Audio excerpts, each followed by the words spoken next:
అన్నను మోసం చేశాడు, తండ్రిని మోసం చేశాడు, లాభం చేతిలో మోసపోయాడు. వేడలేదా ఈ కీర్తన? ఏమి ఆశ్రమని గారు ఆ కీర్తనలో చూడండి, అన్న ప్రేమనివ్వని సోదరి అన్న వేదన చెందిందంట. చివరికి ఏమంటాడు అంటే పౌలు గారి గురించి కూడా మాట్లాడుతూ, కాయము 4వ శతకంలో యోధుడు పౌలు ప్రార్థించాడంట. రోజు తన ముళ్ళు యేసు ప్రభు గురించి శరణ రాశాడు. దినమంతయు పని చేయించు, దినమంతా పని చేయుచు నాదుడు యేసు. ఇప్పుడు కూర్చోడండి, సంగరాత్రి కీర్తన కూర్చోడండి. ఇలా బ్రతుకంతయు ప్రార్థన ప్రభు యేసునకు సిలువే. సాహిత్యం అంటే ఇన్ని రాసుకొచ్చి ఏమంటున్నాడు? ఇలా బ్రతుకంతా యేసు ప్రభు ఏం చేశారు? ప్రార్థన ప్రభు యేసునకు సిలువలో ఆయన తుది ప్రార్థన. మనం పాడతాం, సిలువను పోసి. చాలు, ఏం చేస్తున్నావు? తలకిందులు ఎక్కడ చేస్తున్నావు? సిలువను మోస్తున్నావా? సిలువ భారాన్ని సహించి వహించి ఆయనలా మనము ఉండగలుగుతున్నాం. పాడేసుకుంటామంతే. పాటలు అనేవి పెదాల నుంచి వస్తాయి, కీర్తన అనేది హృదయాంతరంలోకి వస్తాయి. అందుకే ఆంధ్ర క్రైస్తవ కీర్తనలో గొప్పతనం అదండి. ఎందుకు ఈ విషయం చెప్తున్నాడంటే, యాకోబు మోసం చేశాక ఏం చెందాడు? వ్యాధులు చెందాడు. అరే, నా తండ్రి మోసం చేసేసాను. మోసం చేయట్లో కూడా అసలు యాకోబుకున్నటువంటి అలా అనిపించిందిలే, ఎట్లా అమ్మ చెప్పిందిలే. ఏ కప్ప చెప్పింది? చంద్రబాబు ఈ ఎండలేక, ఈ ఎండకి ఒంటినట్టు ఏముంటాయి? రోగాలు ఉంటాయి కనుక నువ్వు మేక చెరకు కప్పేసుకో అని చెప్పి. గురి చెరకు అయితే మళ్ళీ ఇబ్బంది వల్ల గురి చెరకు ఎలా ఉంటుంది? కొయ్య వాళ్ళు ఉన్నారు కదండి, ఇలా గొర్రె చెరకు ఎన్ని తెస్తున్నారు కదా, బ్యాంక్ ఇంట్లో ఎన్ని కొట్టి చేస్తారు కదా, తేవట్లేదా మీ ఇంట్లోను? ఒక అర్థం తెచ్చింది మంచి మంచి ఏమంటారమ్మా, స్వెటర్లు కాదు, మంచాల మీద వేసుకుని దివాచీ లాంటి వాటి రగ్గులు అన్నలాంటి బ్లాంకెట్స్ అంటారు.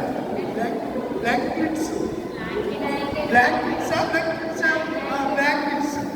అవి చాలా స్మూత్గా, చాలా అద్భుతంగా ఉంటుంది. నేను ఒకసారి పేరు మర్చిపోతుంటాను, ఇలా చెప్పాలి. మరి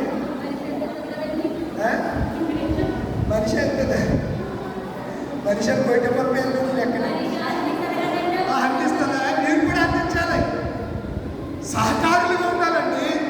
అప్పులకు ప్రిస్కిల్లాకు అప్పుల ప్రిస్కిల్లాకు పౌరు గారికి ఎలా ఉంటారంట? సహకారులుగా ఉంటారు. మీరు ఎవరితో ఉంటారులే, ఎవరితో బాగుందండి, వాళ్ళకి సహకారులు ఉంటున్నాడు. పోలే ఉండండి, అలాగే ఉంటుంది. ఆడితో పాటు మీరు కూడా గోతురు దరిద్రం వదిలిపోతారు.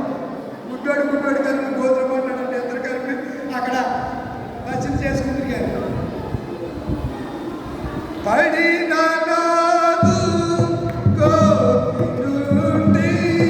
పైకి లేవా. నేను ఎక్కడ ఎత్తుకోవడానికి అర్థం అందుకే కనిపించే చాలండి. పడిపోయిన మనల్ని లేవనెత్తగలిగిన వాడు ఒకే ఒక్కడు ఉన్నాడు, ఆయనే సిలివేయబడిన యేసు ప్రభువారు, శ్రమను సహించిన యేసు, కల్వరిలో రక్తం కాల్చిన యేసయ్య. ఆయన వంటి వారు మరి ఎవరు లేరు. ఇక యాకోబు హృదయ వ్యాధి చెంది అంటాడు, నీవు నన్ను దీవిస్తేనే కానీ. ఇప్పుడు క్రైస్తవుడికి ఏమలేదు, ప్రార్థించాయి. మళ్ళీ సాక్ష్యాలు, ఎడవ సాక్ష్యాలు, అన్ని అబద్ధ సాక్ష్యాలు. అయ్యగారు ప్రార్థన చేశారు, దేవుడు స్తోత్రం కలుగును గాక. అయ్యగారు ప్రార్థన చేశారు, మా కోడి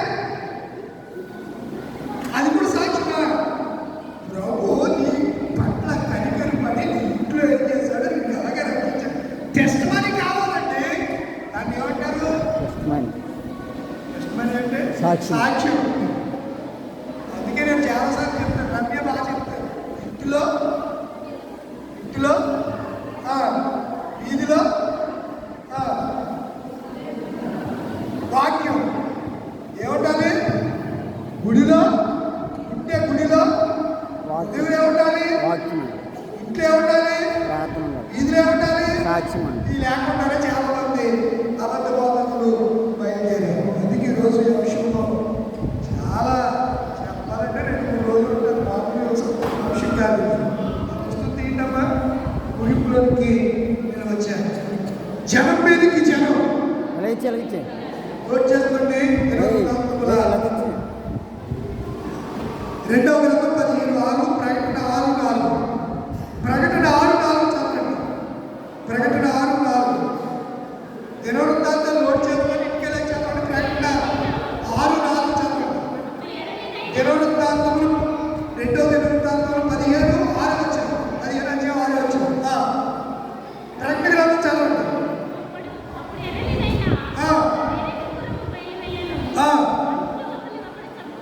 మనుషులు ఒకరినొకరు చంపుకున్నట్లును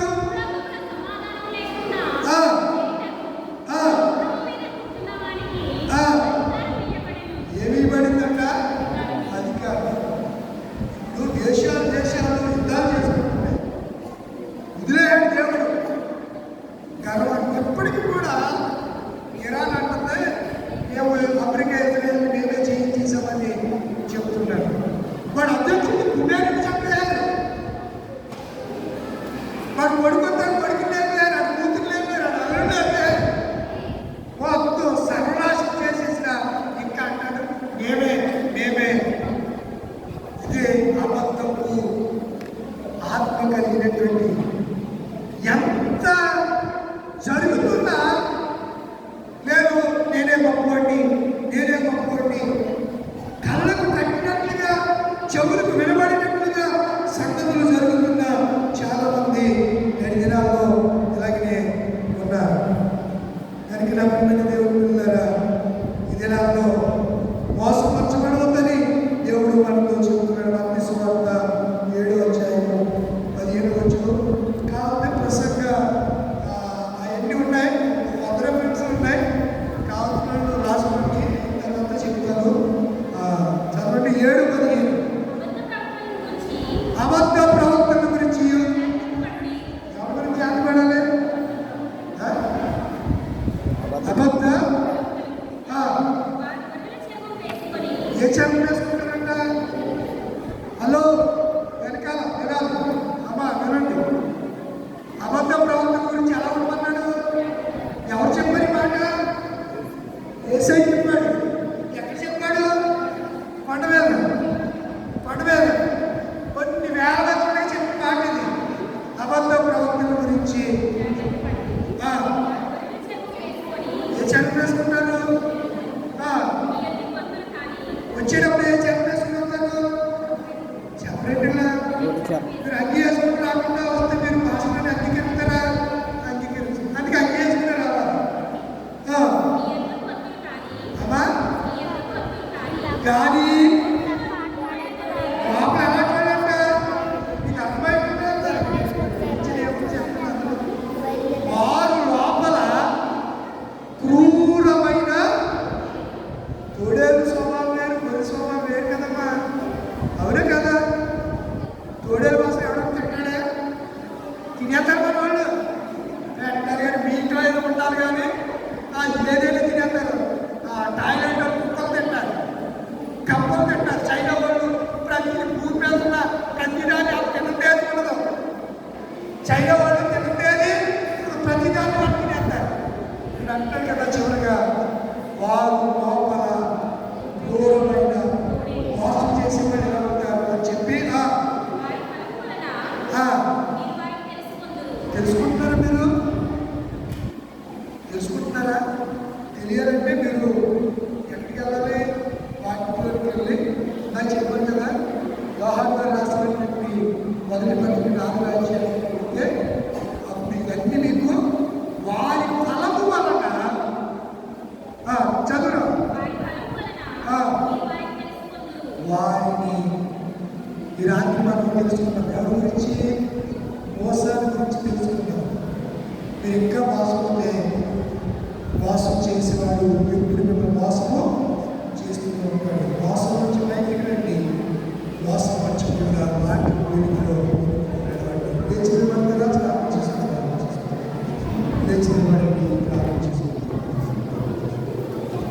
పిల్లలు మళ్ళీ మొదలు వచ్చేసారు, మళ్ళీ మొదలు వచ్చేసారు. 2 రోజులు బాగానే ఉన్నారు. గొర్రెలకు తోడని వచ్చేసిందా? గొర్రె పిల్లలు